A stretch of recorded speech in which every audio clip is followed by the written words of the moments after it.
Qamar from Saudi. Alhamdulillah. Sheikh, I just want to know, like, the people residing in, like, in India and such places, they have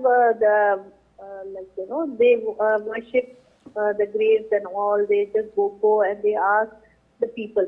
So, like, when we get the knowledge and when we tell them, they just say us, no, you people are coming from Saudi and, like, you are learning and you are showing this.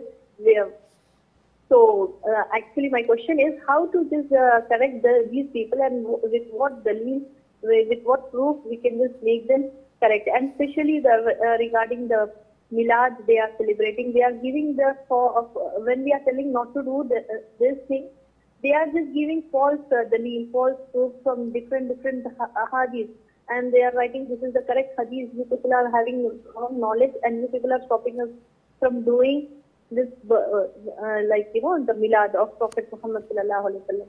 So I just want, like, how to make them understand so that, with all the... Okay, I got your question. Qamar, there is a difference between convincing people about the innovation of the birthday of the Prophet or al-Mawlid as we know it, and between going to Dargahs and worshipping the graves and sacrificing to them and visiting Pir Ali or Pir Baba Shaukat or whatever their names are, and thinking that they can heal the sick and answer prayers. The first one is an innovation. The Mawlid is an innovation. The other things I mentioned is kufr and shirk that takes people out of the fold of Islam. Now, how to convince them is through knowledge.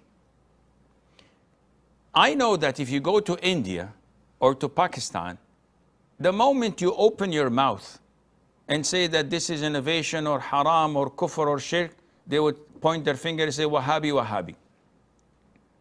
And this is normal for people of ignorance when they don't have the means to respond academically, with knowledge, through the Quran and the Sunnah, through the actions of the companions, that they start to slander you or to point fingers at you and call you names. This is normal. Weak people do this all the time. However, if you try to give them da'wah, you have to, number one, master your evidences from the Quran and the Sunnah. So you don't go to them and say, Sheikh bin Baz says, Sheikh ibn Uthaymeen, Sheikh al-Albani. They will immediately say, though, these are from Saudi Arabia. We don't listen to them. We don't buy what they're selling. But when you say to them, Allah says in Surah Al-Zumar that we do not worship them except that they would get us closer to Allah. And Allah considered this and called this as a form of shirk and kufr. They cannot reply to that because they're worshipping these graves and they're calling upon them. And this is kufr and shirk as per the Quran. So either they believe in the Quran or they say, no, this is not true, this is not right, and then they will be blatant kafir. Master your evidences from the Sunnah. Tell them this is what the Prophet said, alayhi salatu wasalam. Whoever wears a ta'viz has committed shirk. This is what the Prophet said, look. And then they have to choose whether they follow the Prophet ﷺ or to follow Pir Baba Shaukat or whatever his name is. This is how you call people to Islam and give them da'wah. And you have to be tolerant, you have to be patient.